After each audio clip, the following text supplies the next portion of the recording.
Okay mga kagala, tapos na tayo nagpain. Pakita ko sa yung pain ko. Tatlong pamingit po yung gamit natin. Wow, tatlo. Napainan na po natin. Isa-isa, tagdalong taga bawat isang rad. Tagdalong pain din, tagdalong bulati, ganyan po pain po. Yan. Kasi number 21 yung taga natin, medyo malaki.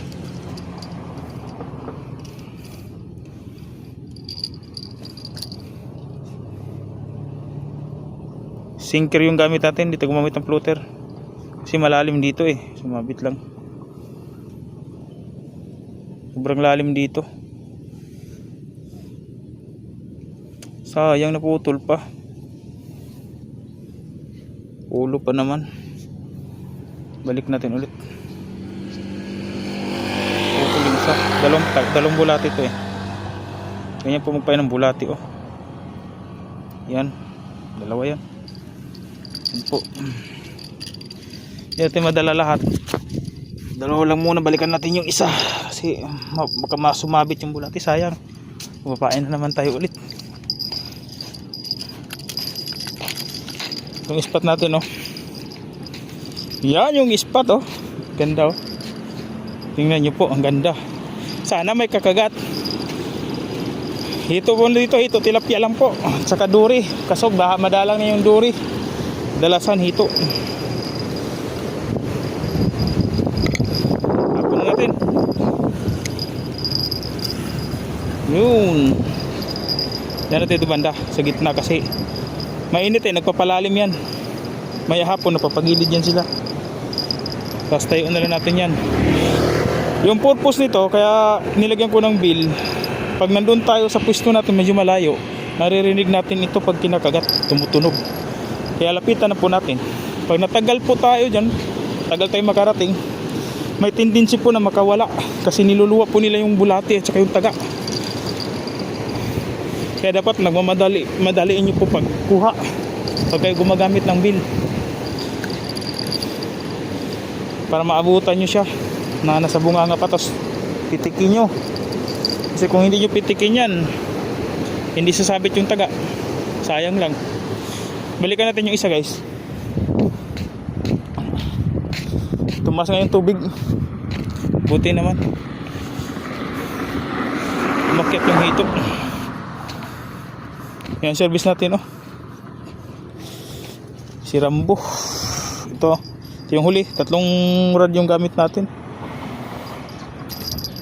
Lumabas yung aray ko. Yung taga natin number 21 ha. Medyo malaki kasi pang tahito talaga tong taga na to eh. Pero pwede naman sa tilapia kasi nakakuha rin to ng tilapia eh. Yan.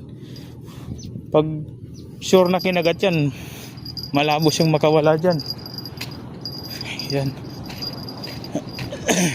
Medyo may kalayuan konti yung space nila. Dito sa ibaba yung isa, sa gitna yung isa, dito naman sa may gilid yung isa. Saka sakto tumaas yung tubig, timing yung pagdating natin ngayong araw na to. Malalim kunti, kaya gala yung mga isda ngayon, lalo na yung hito, matakaw yun. Yan natin ilagay dyan. Nandyan yan 100% nandyan yan. Tapos sandal nyo na lang po dito yan, ganyan nyo na lang po. Kasi pag hinila yan, mabigat to eh, kaya dito ko nila kasi mabigat yung rod nito. Yan. Pag kinagat yan, may beer po ito, tutunog po. Yan. Tunog po yun oh. So, ganyan. Pag kinagat yan. Tatlo. Ito yung spot natin guys. So, ang luwang. Maganda. Yan po.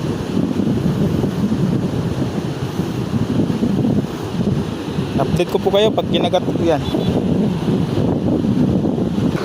Try natin ilipat ko sa may gilid. Kung medyo maagos na tayo, sumasama siya oh. Try ko dito mga 30 minutes o isang oras kung may kumakagat. Kasi hito malikot yan eh, kung saan sana pupunta yung hito eh. Hindi katulad sa tilapia, namimiri ng lugar, nakampante sila. Yan po siya sa gilid. Tapos yung isa doon. Kasi ito sa dulo. Yung sa dulo. May kumakagat, tilapia. O ihito na maliit. Hindi nakalabit-kalabit siya. Nakalabit-kalabit lang po. Walang floater yan. Ano nyo? Sinker yung gamit natin dito. O wala siyang bulate. Maliliit na tilapia kumakagat. Takaw talaga yung tilapia yung maliliit. Ayaw mo, dalawang tagaw. Ubus agad yung bulate. Tagdalawa bulate niyan kanina. Buat isa, tagdalawa. May single na natin kasi bilis ang kagat. Huwag natin dublehin. Ngayon po, ulo lang po yung simulan yung pagtusok sa bulate. Yung taga natin, lalaki. Nasawakan na natin to. Hindi natin ito mahuli yung tilapia kasi malaki taga pag hindi natin hawakan. Pag kinakagat, girahin natin agad. Dito na sila eh.